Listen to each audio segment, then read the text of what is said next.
లా social media చూస్తున్న మిత్రులందరికీ నమస్కారం.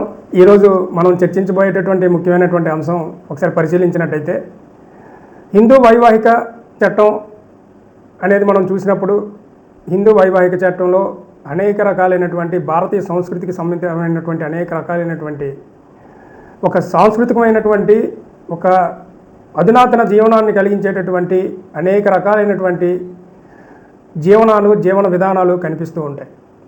అందులో భాగంగానే భారతదేశంలో ఉమ్మడి వ్యవస్థ అనేది ఉమ్మడి కుటుంబాలు అనేవి ఉండడం జరుగుతూ ఉంది. అలాంటి ఉమ్మడి కుటుంబాల్లో అనేక మంది అన్నదమ్ములు, అక్క చెల్లెళ్ళు, తల్లిదండ్రులు, వారి పిల్లలు, వాళ్ళ మునిమనములతోటి ఒక ఆనందకరమైనటువంటి ఎంతో ఆహ్లాదకరమైనటువంటి జీవనాన్ని సాగిస్తూ ఉంటారు. అయితే ఈ మధ్యకాలంలో ఈ నూతన పోకళ్ళకు పోవడం వల్ల అనేక రకాలైనటువంటి కుటుంబాల్లో అనేక మంది ఎంతో ఇబ్బందులు గురి అవుతున్నటువంటి సందర్భాలు ఉన్నాయి. దానికి కారణం ప్రతి వ్యక్తి తన ఆలోచన విధానంలో అనేక రకాలైనటువంటి మార్పులు కలిగించుకోవడం, తప్పుగా ఆలోచించి అందరితో కలిసే విధానం లేకపోవడం, అదేవిధంగా నూతన అధునాతన యుగంలోని మిళితమైపోయినటువంటి ఈ వ్యక్తులు ఈ చేతిలో ఉండేటటువంటి సెల్ ఫోన్లకు బానిసలై ఏం చేస్తున్నారో, ఎలా ఉండాలో, ఏం చేయాలి అనేటటువంటి ఆలోచన ధోరణి సరి అయినది లేకపోవడం వల్ల ఎంతోమంది ఈర్షాద్వేషాలకి గురయ్యి తమ సంసారాలను కూడా చెడగొట్టుకునేటటువంటి పరిస్థితులు వస్తున్నాయి. ఇది కొంత బాధాకరమైనది. ఇలాంటి పరిస్థితుల్ని క్షుణ్ణంగా చూసినప్పుడు మనకి కొన్ని విషయాలు అర్థమవుతూ ఉన్నాయి. ముఖ్యంగా హిందూ వైవాహిక చట్టాన్ని మనం ఒకసారి చూసినప్పుడు ఒక భర్త లేక భార్య తను వివాహం చేసుకున్న తర్వాత ఆడపిల్ల అనేది అప్పటి వరకు తన తల్లిదండ్రులతో, అన్నదమ్ములతో, అక్క చెల్లెలతో ఉండేటటువంటి ఆమె ఒక మగవాని యొక్క ఆదరణ కోసం ఒక జీవితాన్ని నడపాలనేటటువంటి ఒక దృక్పథంతో, ఎన్నో ఆశలతో తన భర్తని ఎన్నుకొని తన భర్త ఇంటికి వెళ్ళడం అనేది జరుగుతుంది. కానీ ఈ మధ్యకాలంలో భార్యలు తమ యొక్క ఆలోచన విధానంలో మార్పులు, అత్తవారి ఇంటి దగ్గర ఉండకూడదు అనేటటువంటి విధానం, తమ భర్తలు అత్తవారి దగ్గర అంటే ఆ అత్తవారింట్లోనే ఉండి అక్కడే జీవనం సాగించాలి అనేటటువంటి విధానానికి స్వస్తి పలికి తన ఇంటిలోనే తనతో పాటే ఉండాలి, లేనట్టయితే వేరేగా ఉంటూ వేరేగా సంసారాన్ని సాగించాలని చెప్పి భర్తలను ఇబ్బంది కలిగించేటటువంటి కొంతమంది మహిళలు ఈరోజు సమాజానికి కొంత ఇబ్బందికరంగా తయారైనటువంటి పరిస్థితి. అలాంటి సందర్భాల్లో ఎంతోమంది తమకి ఎంతో జీవితంలో ఉపయోగపడేటటువంటి, జీవితంలో ఆనందించాల్సినటువంటి సమయాన్ని వృధా చేసుకుంటూ అనవసరమైనటువంటి కేసులతో భర్తకు సంబంధించినటువంటి ఫ్యామిలీని ఇబ్బంది కలిగించడం, అదేవిధంగా దాంతోపాటు అమ్మాయికి వివాహం చేసి ఇంటికి పంపించిన తర్వాత అత్తవారింటి దగ్గర సుఖంగా ఉంటుంది అనుకునేటటువంటి అమ్మాయి తల్లిదండ్రులు అమ్మాయికి సపోర్ట్ చేయాలనే ఉద్దేశంతో, అమ్మాయికి అన్ని రకాలుగా చేదోడు వాదోడుగా ఉండాలనే ఉద్దేశంతో వారికి కుటుంబాల్లోని జరిగేటటువంటి ఈ తప్పుడు ధోరణిని మార్చడానికి వీలు లేకుండా ప్రోత్సహించడం ఒక పరిపాటిగా మారింది. ఇవి కొన్ని కుటుంబాలకు మాత్రమే వర్తిస్తుంది. అలాంటి పరిస్థితుల్లో ఒక తల్లి తన కుమార్తెకి అత్తవారింటి దగ్గర ఏ రకంగా మసలాలి, అదేవిధంగా అన్నదమ్ములతో కానీ భర్తతో కానీ అదేవిధంగా తన సొంత ఫ్యామిలీతో కానీ ఏ రకంగా ఉండాలి అనేది, ఆ రిలేషన్స్ అనేది వివరించాలి. కానీ ఈ మధ్యకాలంలో ఒకరిపైన ఒకరు ద్వేషాలు రగుల్చుకోవడం వల్ల, అదేవిధంగా ఈగో అంటే ఒకరి మీదకి ఒకరికి ఉండేటటువంటి ద్వేషభావంతో ఎంతో దూరం ప్రయాణం చేయడం, లీగల్గా కేసులు ఫైల్ చేయడం, దానివల్ల ఎంతోమంది ఈరోజు ఇటేపు అమ్మాయి తరపున ఉండేటటువంటి ఫ్యామిలీలు కానీ ఆనందకరమైన వాతావరణం లేక ఈ పోలీస్ స్టేషన్ మెట్లు ఎక్కుతూ వారి యొక్క జీవితాన్ని చిన్నాభిన్నం చేసుకుంటున్నటువంటి కుటుంబాలని చూస్తూ ఉన్నాం. ఇలాంటి కుటుంబాలు చిందరవందర అవ్వకూడదనే ఉద్దేశంతో ఇకపైన మంచి ఆలోచనతో ముందుకెళ్ళాలి అనేటటువంటి ఒక ఆలోచన కలిగినటువంటి ఈ సందర్భంలో మీకు ఈ లా సోషల్ మీడియా ఈరోజు ప్రజల కొరకు ప్రజలకు అవేర్నెస్ కలిగించాలని ఈ వీడియోలు చూసి ఏ ఒక్క వ్యక్తి అయినా మారాలని కోరుకుంటున్నాం. దీంట్లో భాగంగా ఇవన్నీ గమనించినటువంటి గౌరవ ఉన్నత న్యాయస్థానాలు, అదేవిధంగా సుప్రీంకోర్టు వంటి సర్వోన్నత న్యాయస్థానం దీనిపై స్పందించాల్సినటువంటి పరిస్థితి వచ్చింది.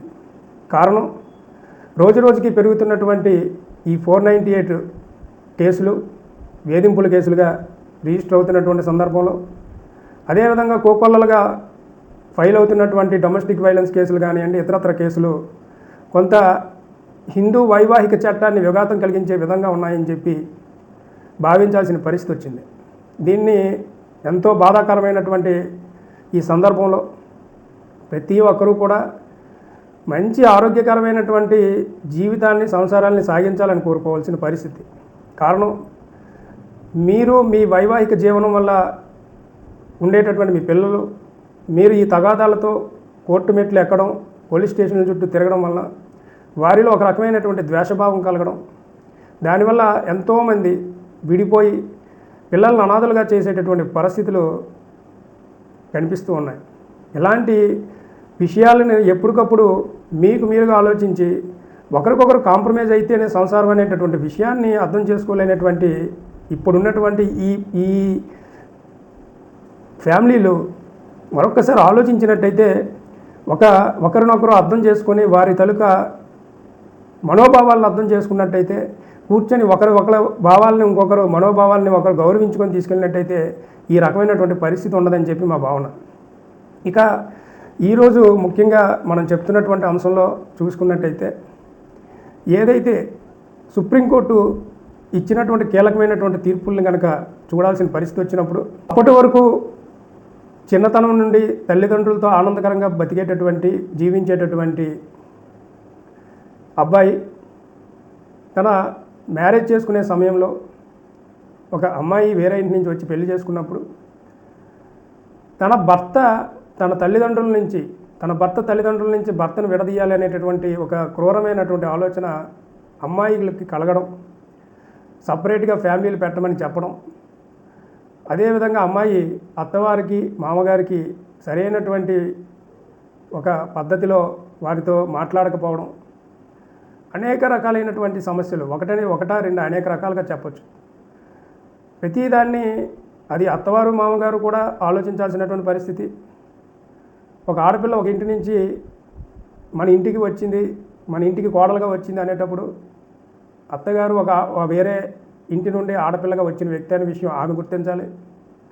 అదేవిధంగా మామగారుగా ఉండేటటువంటి మీరు అక్కడ ఉండేటటువంటి వచ్చినటువంటి అమ్మాయి తన కూతురు మాదిరిగా, ఎందుకంటే తనకు కూతురుగా భావించి తనకి ఏ రకమైనటువంటి కష్టము కూడా రాకుండా చూసుకోవాల్సిన బాధ్యత ఆ మామగారి మీద ఉంది. కాబట్టి అమ్మాయి తాలూకా మనోభావాలను కూడా అర్థం చేసుకోవాల్సినటువంటి బాధ్యత అత్త మామగారి మీద కూడా ఉన్నదని చెప్పి తెలియజేయడం. ఇలాంటి విషయాలను క్షుణ్ణంగా ఆలోచించినప్పుడు గౌరవ న్యాయస్థానాలు ఎన్ని రకాలుగా వైఫ్ అండ్ హస్బెండ్కి సంబంధించినటువంటి కేసుల్లో రెస్టిట్యూషనల్ కాంజుగల్ రైట్స్ అనేటటువంటి సిస్టంలో ఇద్దరిని కూర్చోబెట్టి కాంప్రమైజ్ చేసినా కూడా అమ్మాయిలు 498 కేసులు ఫైల్ చేస్తే అబ్బాయిలు సెక్షన్ 9 కాపురంకి రమ్మని ఆయన ఫైల్ చేయడం, ఆయన సెక్షన్ 9 ఫైల్ చేస్తే అమ్మాయిలు మెయింటెనెన్స్ ఫైల్ చేయడం, ఈ రకంగా ఒకరి మీద ఒకరు కేసులు వేసుకోవడమే కానీ ఎక్కడా కూడా సరైనటువంటి సిస్టమేటిక్ ప్రొసీజర్లో కలిసి ఉండాలనేటువంటి వైవాహిక ఆలోచనలు లేకపోవడం కొంచెం దురదృష్టకరంగా భావించాల్సి వస్తుంది. కనుక వ్యూవర్స్ మిత్రులందరూ కూడా గుర్తెరిగి ఈ చిన్న జీవితాన్ని చాలా ఆనందకరంగా ఉంచుకోవాలి. కనుక ఈ గొడవలకి ఎక్కడో ఉండేటటువంటి వ్యక్తి మనల్ని కోరి వచ్చాడు కాబట్టి ఆ వ్యక్తి ఆనందాన్ని మనం ఎప్పటికప్పుడు చూడాల్సిన బాధ్యత ఉందని చెప్పి అమ్మాయి, అదేవిధంగా తల్లిదండ్రులను వదిలేసి నాతో పాటు ఈరోజు కలిసి బతకడానికి వచ్చినటువంటి అమ్మాయి తలకు మనోభావాల్ని రెస్పెక్ట్ చేయాలని చెప్పి అబ్బాయి ఒకరినొకరు ఎప్పుడైతే కోరుకుంటారో ఒక మంచి వాతావరణంలోనే వారి యొక్క పిల్లలు కూడా భారతదేశ పౌరులుగా ఎదుగుతారు, భారతదేశంలో ఒక ఉన్నతమైనటువంటి స్థానాల్లో నిలబడేటటువంటి పరిస్థితి ఉంటుంది. దీనివల్ల మన హిందూ భారతీయ వైభవాన్ని ఎంతో ముందుకు తీసుకెళ్ళగలుగుతాం. అదేవిధంగా మన భారతదేశానికి ఉండేటటువంటి ఒక గొప్పతనాన్ని మనం చాటి చెప్పగలుగుతాం.